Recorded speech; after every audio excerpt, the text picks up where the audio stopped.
Hello बच्चों, चलिए प्रश्न को देखते हैं। प्रश्न है, अभाज्य गुणनखंड विधि द्वारा निम्नलिखित के मैं से प और लय से प ज्ञात कीजिए, अर्थात महत्तम समापवर्तक और लघुत्तम समापवर्तक ज्ञात करनी है। संख्या है 336 और 56। प्रश्न को हल करने से पहले इस प्रश्न की जो मुख्य अवधारणा है उस पर विचार करते हैं। तो इस प्रश्न के लिए जो मुख्य अवधारणा है वह हो जाएगी अभाज्य गुणनखंड, अर्थात हम यहाँ पर यह देखेंगे कि अभाज्य गुणनखंड क्या होते हैं। किसी संख्या को अभाज्य संख्या के गुणनफल के रूप में लिखना अभाज्य गुणनखंड कहलाता है। संख्या दी गई है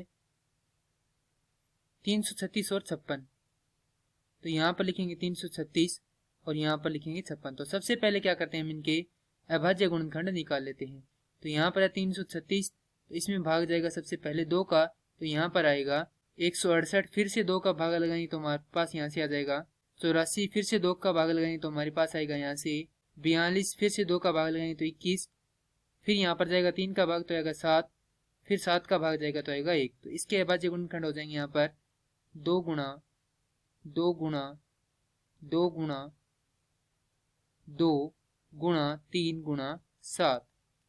अब हमें ज्ञात करनी है 56 के अभाज्य गुणनखंड। तो यहाँ से लिखेंगे 56, तो सबसे पहले भाग जाएगा 2 का, तो हमारे पास आएगा 28। फिर 2 का जाएगा तो हमारे पास आएगा 14। फिर 2 का जाएगा तो हमारे पास आएगा 7। फिर 7 का जाएगा तो 1। तो यहाँ पर लिखेंगे 2 गुणा 2 गुणा 2 गुणा 7। अब हमारे पास 56 व 336 के अभाज्य गुणनखंड आ चुके हैं। तो यहाँ पर सबसे पहले हमें ज्ञात करना है मैं से, अर्थात महत्तम समापवर्तक।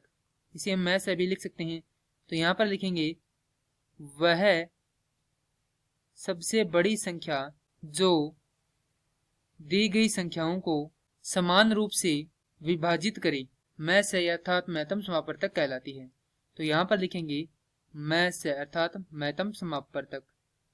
तो महत्तम समापवर्तक वह होता है जो दोनों संख्याओं में क्या हो, उभयनिष्ठ संख्याओं का गुणनफल होता है। तो यहाँ पर देखें तो यहाँ पर 2 उभयनिष्ठ है, यहाँ पर भी 2 उभयनिष्ठ है, यहाँ पर भी 2 उभयनिष्ठ और यहाँ पर क्या उभयनिष्ठ है, 7 है। तो यहाँ पर लिखेंगे 2 गुणा 2 गुणा 2 गुणा 7।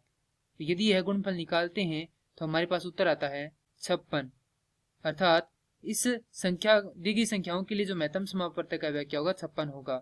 अर्थात 56 ही वह सबसे बड़ी संख्या है जो दी गई संख्याओं को समान रूप से विभाजित करती है। अब हम ज्ञात करेंगे लघुत्तम समापवर्तक। तो लघुत्तम समापवर्तक वह सबसे छोटी संख्या जो दी गई संख्याओं से समान रूप से विभाजित हो, अर्थात हमें ऐसी संख्या ज्ञात करनी है, सबसे छोटी संख्या जिसमें यदि इन दोनों का भाग लगाएं तो वह क्या हो, समान रूप से विभाजित हो। अर्थात यहाँ पर लिखेंगे लघुत्तम समापवर्तक। तो लघुत्तम समापवर्तक में क्या होता है, सारी संख्याओं का आपस में क्या किया जाता है, गुणनफल किया जाता है। अर्थात जो उभयनिष्ठ है उनको केवल एक ही बार लिखा जाता है, बाकी सारी संख्याओं का क्या कर दिया जाता है, गुणा कर दिया जाता है। तो यहाँ से देखें तो उभयनिष्ठ संख्या कितनी है, 1 2 3 व 4। तो इनको केवल हम क्या लिखेंगे, 4 ही बार लिखेंगे, क्योंकि ये कितनी बार आ रही है, 8 बार आ रही है। तो इनको लिखेंगे 4 ही बार, 2 गुणा 2 गुणा 2 गुणा 7। तो ये तो उभयनिष्ठ संख्या आएंगी। अब जो बच गई उन्हें क्या कर देंगे, इनके गुणा में लिख देंगे। अर्थात 2 व 3 बचा है, तो यहाँ पर लिखेंगे गुणा में 2 गुणा में 3। यदि अब इसको हल करते हैं तो हमारे पास आता है 336, अर्थात 336 वह सबसे छोटी संख्या है जिसमें इन दोनों का क्या जाता है, भाग जाता है। इस प्रश्न के लिए जो महत्तम समापवर्तक और जो लघुत्तम समापवर्तक है वह हो जाएंगे 56 व 336। मैं आशा करता हूँ कि यह प्रश्न आपको समझ में आया होगा। धन्यवाद।